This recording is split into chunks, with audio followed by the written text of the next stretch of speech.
Morning has come, arise and greet the day. Dance with joy and sing a song of gladness. The light of hope it shines upon each face. May it bring faith to guide our journey home.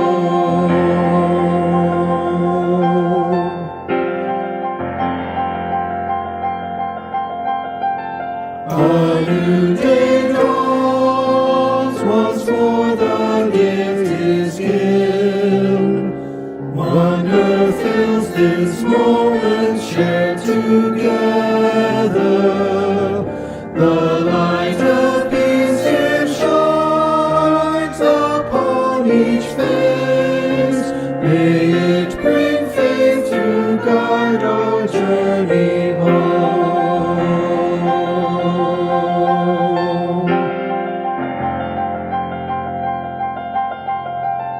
Open our eyes to see that life abounds.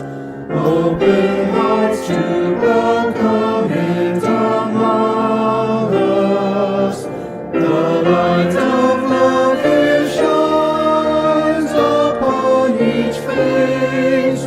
May it bring faith to guide our journey home.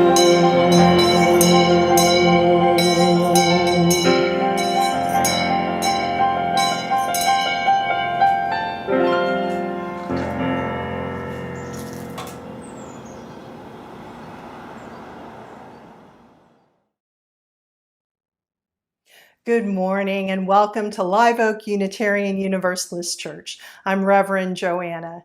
So glad that you could be here today and welcome to October of 2020. We have a new worship theme this month and it is the continuum because we are trying to move away from binary thinking. It is the continuum between skepticism and trust because we need both. Now, if this is your first time here, an extra special welcome to you. And I trust that you will know that we are so glad you're here. After the service, we have a special Zoom room set up just for you called Just for Visitors. You can find it at liveoakuu.org and consider it to be like a table set up in a church, and there will be a couple of people from the church who are there, and you can wander by, and if you have any questions, you can ask them. I encourage everyone, whether it's your first time here or if you have been a member of Live Oak for 25 years, I encourage you to subscribe to our weekly newsletter. You will find the link again at liveoakuu.org. That's the best way to keep up with everything that is happening here. And if you are one of those people like me for whom time has stopped having any real meaning and I don't even know necessarily what day it is, we have a special page called What's Happening. Again, the link to that is also at liveoakuu.org, and it will tell you day to day, Monday, Tuesday, Wednesday, what is happening that day that you might be interested in participating in. It is the tradition in Unitarian Universalist churches to light a chalice at the beginning of our service and other gatherings. And so I invite you now, if you have a candle or a chalice near, to pull it toward you as we light our chalices together.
senses and hear the earth call.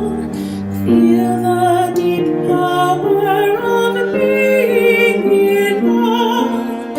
Keep with the web of creation your vow, giving, receiving as love shows us how. Wake now, my reason, reach out to the new. Join with each person who quests for the true. Honor the beauty and wisdom of time. Suffer thy limit and praise the sublime. Wake now, compassion, give heed to the cry. Voices of suffering fill the wide sky. Take as your neighbor both stranger and friend, praying and striving their hardship to end. Wake now, my conscience, with justice thy guide. Join with all people whose rights are denied. Take not for granted a privileged place. God's love embraces the whole human race. Wake now, my vision of ministry clear. Brighten my pathway with radiance here. Mingle my calling with all who will share. Work toward a planet transformed by our care.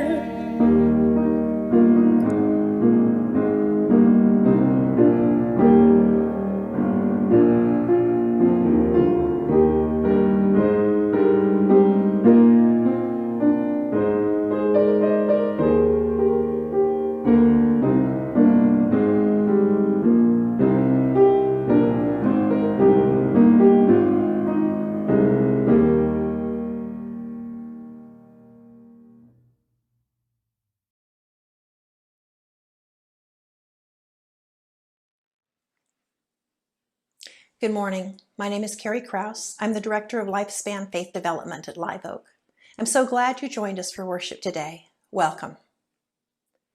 Today's big idea is The Lemon Tree, written by Katharine Graham and illustrated by Wendy Patterson. Children, come, I want to make some pancakes, Gogo said. We are outside dancing in the rain, jumping in the puddles and squishing the mud between our toes. The rain has finally come. The rain has finally come. The rains that bring an end to the months of dryness, dust, and heat. The rains that are the beginning of harvest time, plenty time, joyful time. Come inside, children. You're getting wet and dirty. Gogo isn't cross with us, but we know we must listen to her this time. This is the perfect weather for making pancakes, Gogo smiles. Gogo hums a little tune to herself while raindrops fall softly on the tin roof. In the kitchen, Gogo is huddled over the stove, turning knobs and heating oil. She opens drawers and cupboards, searching for something. On the counter is a bowl, but it's empty. No flour, she cries. No flour. We can't make pancakes without flour. Who will go to Mama Abasiswe and ask for some flour? I will go, Gogo. I don't mind walking to Mama Abasiswe's house, I say. Wait, says Gogo, tugging at my skirt. Take some of the lemons with you.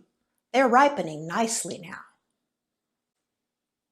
I pick some lemons from the tree in our front garden and carry them in my apron. The rain is no longer heavy, just a light mist. Mama Abasiswe, I have some lemons for you from our go-go. Mama Abasiswe smiles, her eyes disappearing among her wrinkles. Thank you, she says. Would your go-go like anything in return? Yes, please, Mama. A cup of flour for pancakes. Only 1 cup? Take 2. Here, I'll put it in a bag for you. I fold the bag of flour in my apron. Go-go is pleased when she sees me. Good girl, she pats my shoulder. Now where were we? A cup of flour, 2 eggs. Lungi, do we have any eggs? I look in the small cupboard under the sink, but there are no more eggs. Go-go sighs. Take Sifo with you and ask Mama Bongi for 2 eggs, and take some lemons with you. Sifo climbs the tree and throws the lemons down to me. Again, I carry them in my apron as we run to Mama Bongi's house, skipping past the goats and jumping in the puddles. Mama Bongi, we are here to give you some lemons. Her cheeks fatten into plump balls as she smiles. Thank you. Does your go-go need anything, I wonder? Yes, please, answers Sifo, peeking out from behind me. We need 2 eggs, Mama. She places a speckled egg in each of my brother's hands. Be careful not to drop them, she warns. We walk home slowly. Sifo doesn't want to crack the eggs. The sun is starting to peep out from behind the clouds, but no sooner are we home than Gogo sends us on another errand.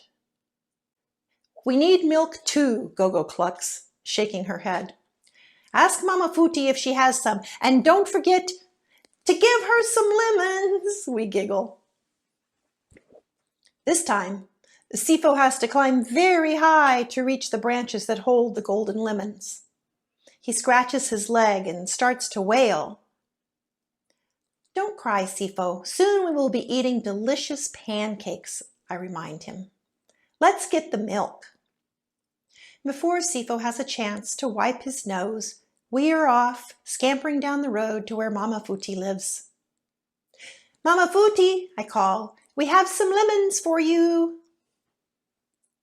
A chicken in the front yard stops pecking to peer at me. Mama Futi sways from side to side as she walks down to the gate, her hands on her hips. Ooh, I love lemons, she laughs. Does your go-go need anything from me? Yes, Mama, says Sifo. Could you spare her some of your milk? I hold the plastic container carefully in my hands as we walk home quickly, trying not to spill the precious milk. You clever children, Gogo flashes a toothless smile. Now we have everything we need. Who wants to beat the pancake mixture first? Half an hour later, we crowd around the table to give thanks. As we tuck in, Gogo remembers something. Lemon, she cries. We need a few drops of lovely lemon to go over the pancakes. Our fingers are sticky with sugar and cinnamon, and our stomachs are slowly warming with the pancakes.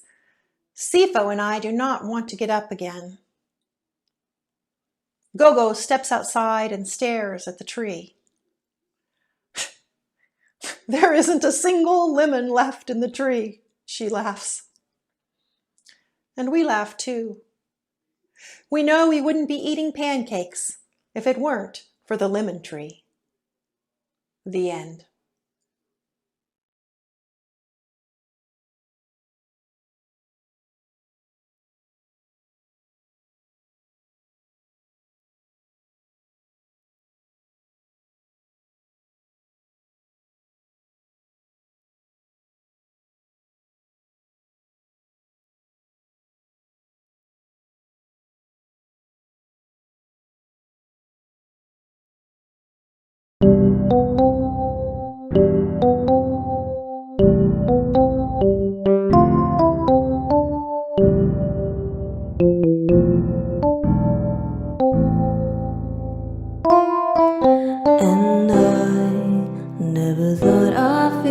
feel this way. And as far as I'm concerned, I'm glad I got the chance to say that I do believe I love you. And if I should ever go away, well then close your eyes and try to feel the way we do today. And then if you can remember, keep smiling, keep shining, knowing you can always count on me for sure. 'Cause that's what friends are for good times and bad times. I'll be on your side forevermore. 'Cause that's what friends are for.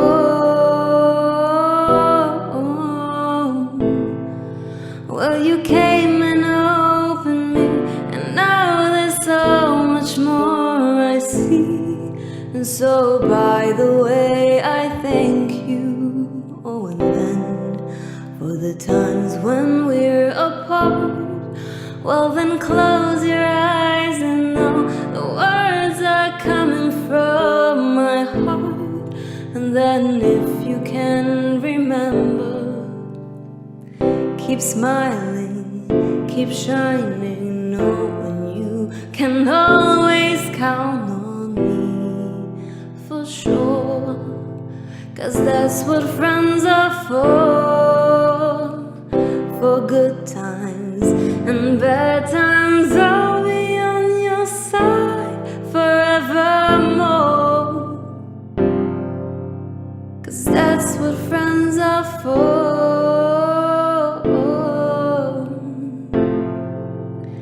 I'll be on your side. 'Cause that's what friends are for. Keep smiling, keep shining.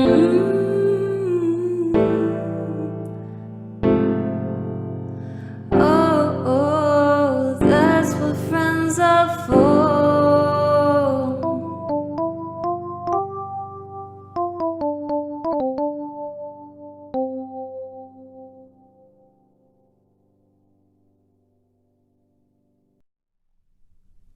As Unitarian Universalist, skepticism is baked into us. It is part of our theological DNA. It's how we came to be.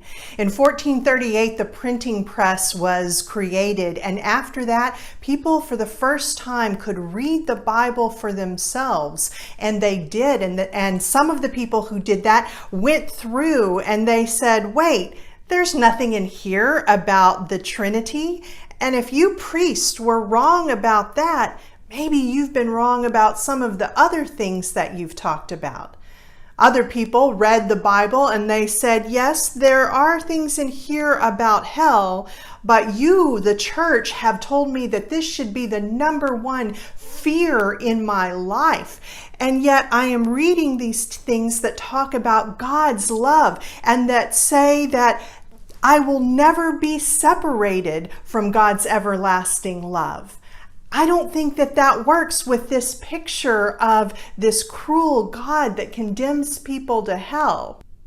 And thus, Unitarianism and Universalism became movements that then became denominations that then combined and brought us to where we are now. Skepticism for us is very literally a religious value, and it is a value that is very much needed in the world today, because skepticism pushes us to look deeper and farther. When something doesn't make sense, when we are skeptical of something that we are hearing, it can be what pushes us to go out and find better sources and find things that actually make sense. Skepticism is what pushes us to differentiate between what is true and what is false. And the stakes for that right now could not be any higher,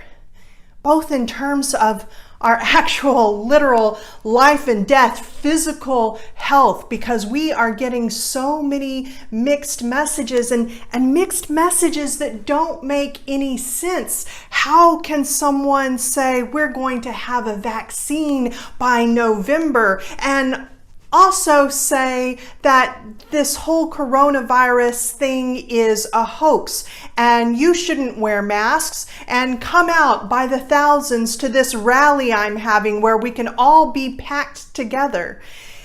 It just doesn't make sense. And so our skepticism kicks in and says, I need to search for better sources.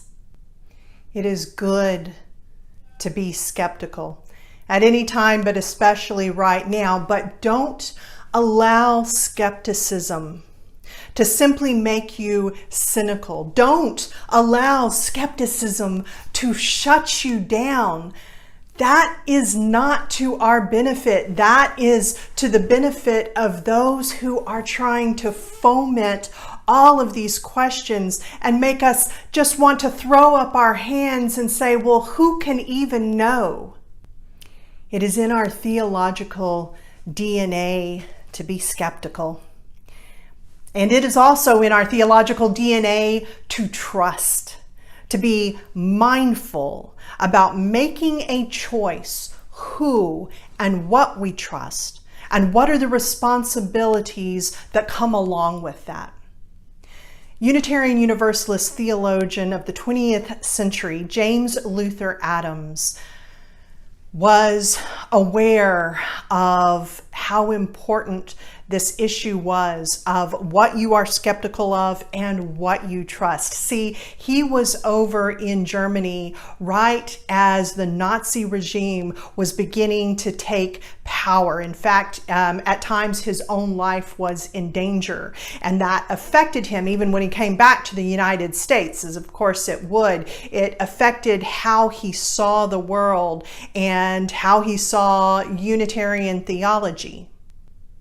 In an essay titled, "We Are Fated to Be Free," he wrote, "The fact that every person, whether they will it or not, must put trust in something is no basis for any particular faith. Rather, the necessity as well as the fact shows only that we humans must choose. We cannot escape making a choice, nor can we escape the responsibility for the choices we make any more than we can escape their consequences. We cannot hide behind someone else's authority or choice. Whenever we delegate a decision to someone else, or to the Bible, or to a church, we have made a decision. Skepticism and trust are a continuum, and we need both parts of them. We need to find ourselves in different places along that continuum, depending on where we are and what the circumstances are. But we have to choose what it is that we are going to trust. We can't simply be skeptical and say, oh, it's just impossible, and cede the authority for our choices to someone else. We are seeing the dangers right now, aren't we? Of people who have ceded their own decision-making ability to others, who have simply said, well, this person who I have decided to throw my lot in with, this leader says this, so whether it is reasonable or not, whether it goes against my personal values or not, I am putting those aside and I am going to trust him, period, no matter what. It simply is not possible to simply do away with trust, nor should it be. We need that.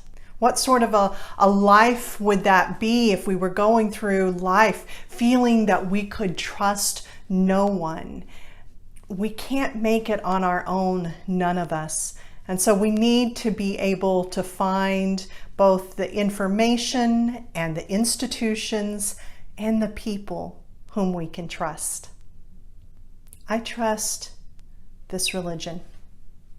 I trust Unitarian Universalism. I don't always agree with all of my colleagues or other UUs, other adherents. We have different ideas about how we should achieve certain goals, but by and in large, the goals of our religion as laid out in those 7 principles, the goals are sound and have been proven over and over again. The values, the tenets of Unitarian Universalism provide a foundation that we can build from and that we can allow to guide our own lives. Again, always making our own choices. This is something that I can trust. When I am living in a year I never could have imagined, when I am living in circumstances that I would have thought completely unbelievable, I can go back to that faith. That faith, I will tell you though, is not easy. That faith will push you to do very hard things, but you are doing it in service of a grander vision, a vision of a better world, of creating beloved community. It is those tenets, that foundation that drove last week the First Unitarian Church of Louisville, when there were people out on the street, hundreds of peaceful protesters, and the police began moving in and all of a sudden called a curfew earlier than it was supposed to be and started arresting people. First Unitarian of Louisville welcomed everyone into their church and onto their property in sanctuary so that they could not be arrested. And during that evening, the police completely surrounded their church, and anyone who dared to step off the property was arrested. There were guns pointed at that church.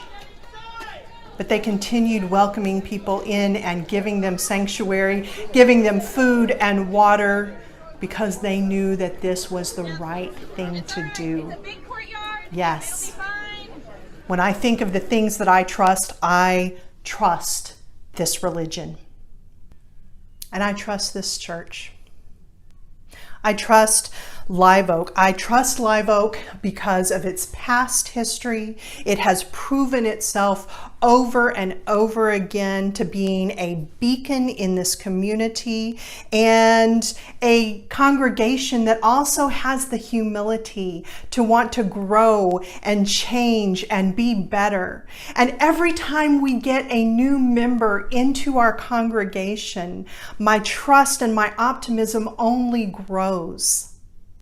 We are committed to a really simple idea that again goes back throughout our Unitarian Universalist history, and it is this: we work to do good and to be good.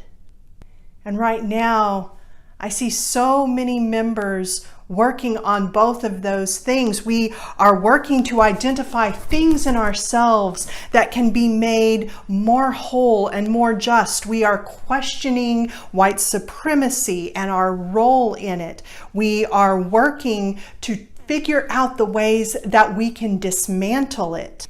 And we work to make a difference in people's lives, whether it is by creating the most inclusive, safe space that we can for all people, especially those who have been marginalized, but also by going outside into the wider community and making it better for other people, whether it is by feeding them or by advocating, voting, and marching and doing things that will make our schools and our community better.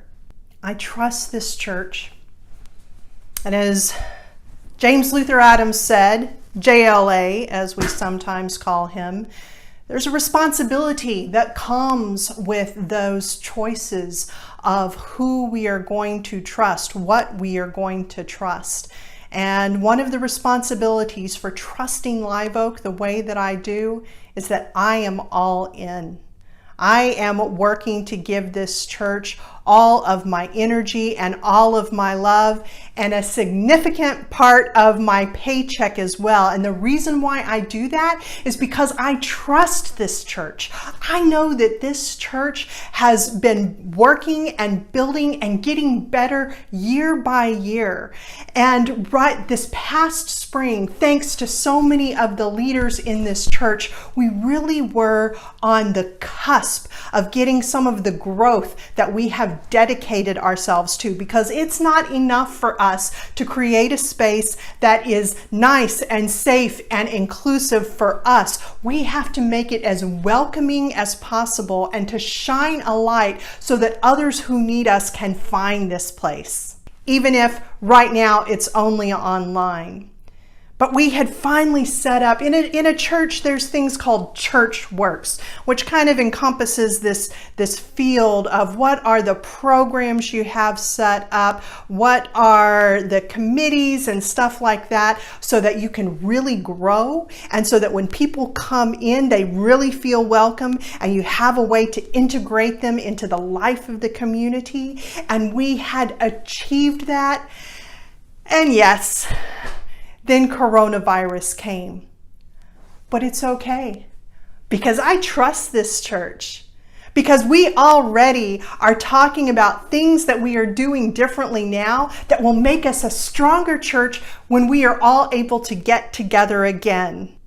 I have been accused occasionally of being optimistic, but my optimism is warranted here, because I am hearing all of the passion and the energy and the gratitude that people are sharing right now. They are looking around in wonderment. I have heard so many people say, do you know what? I think that I am even closer to the members of Live Oak today than I was before this pandemic began, because we are making people a priority. We know that right now we are writing the story of Live Oak during the pandemic. And so along with caring for each other and continuing to do the things that we do, worship and religious education, faith development, social action, along with continuing to do all of those things to help us make sense of this moment in time that we're in, we are also working towards the future. Sometimes very literally, we are doing work at the church for when we are able to come back, so that when we get that go ahead, that it is safe for all of us to physically be together again. We are going to be like a racer who has his foot braced against that brick so that he or she or they can take off with all the power and the energy and the momentum behind them. I am skeptical of many things, but I will tell you, Live Oak is not one of them. Yes, we are going through an unprecedented time and we have unprecedented challenges, but I also know that we have the resources and the will to make this a time that is fruitful and that is going to pay off dividends in the future. And as skeptical as I am about the world right now, I am influenced by where I am. And I see so much goodness here. And that tells me that maybe the world is not quite as wrecked as I think it is. I trust in the vision of so many who came before us. And I know that if we pull from both sides of our theological heritage, this time I'm not talking Unitarian or Universalist, I am talking about skepticism and trust. If we pull from both of those, I have no reason to feel anything other than optimism.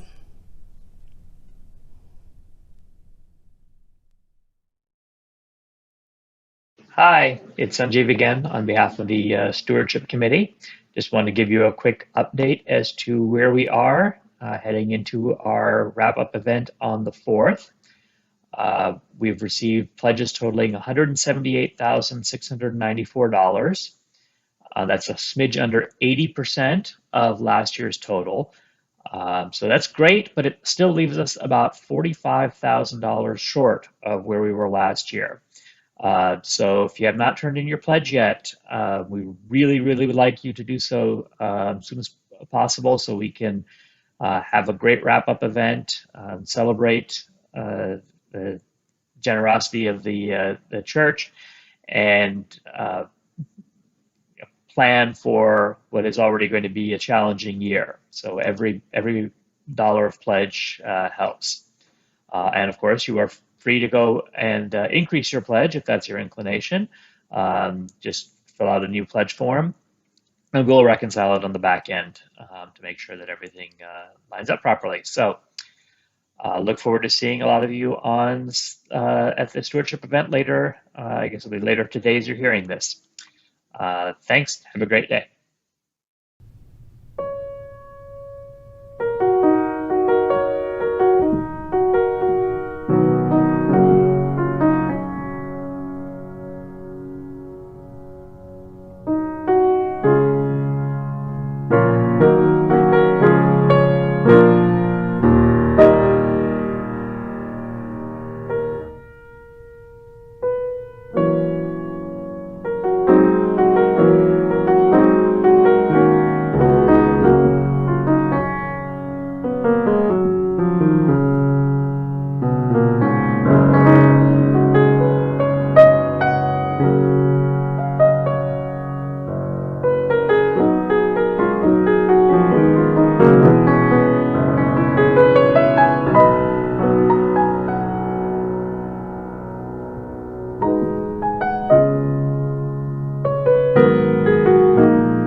I need you, you need me.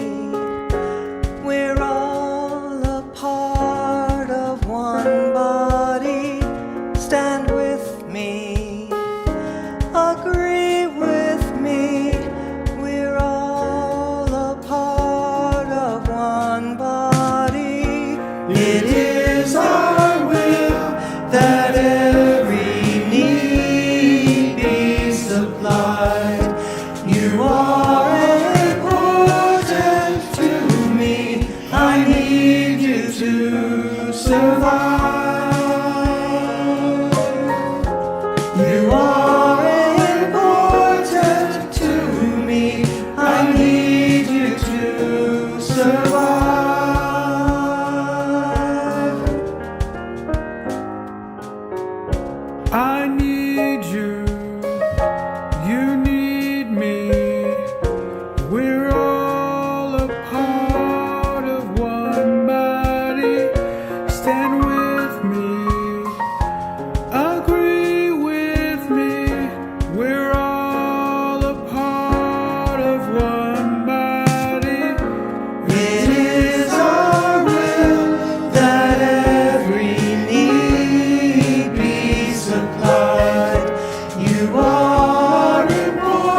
Thank you very much for being here today.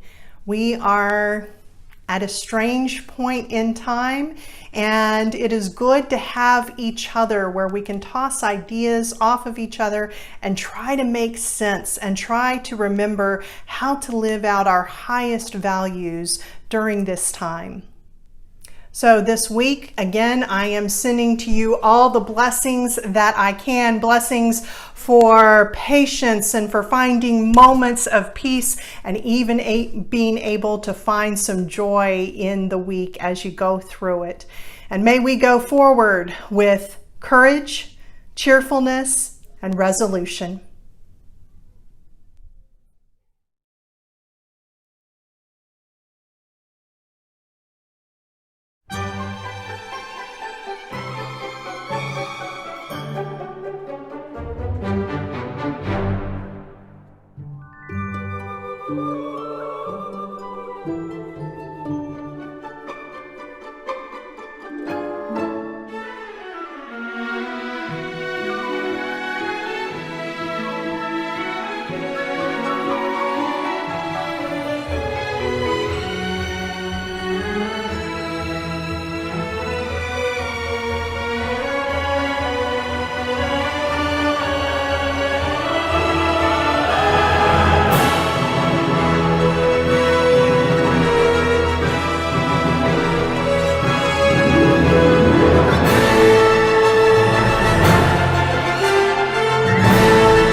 Soon the day will arise when we will be together, and no longer will we live in fear. And the children will smile without wondering whether on that day thunder clouds will appear. Wait and see what a world there can be if we share, if we care, you and me. Wait and see,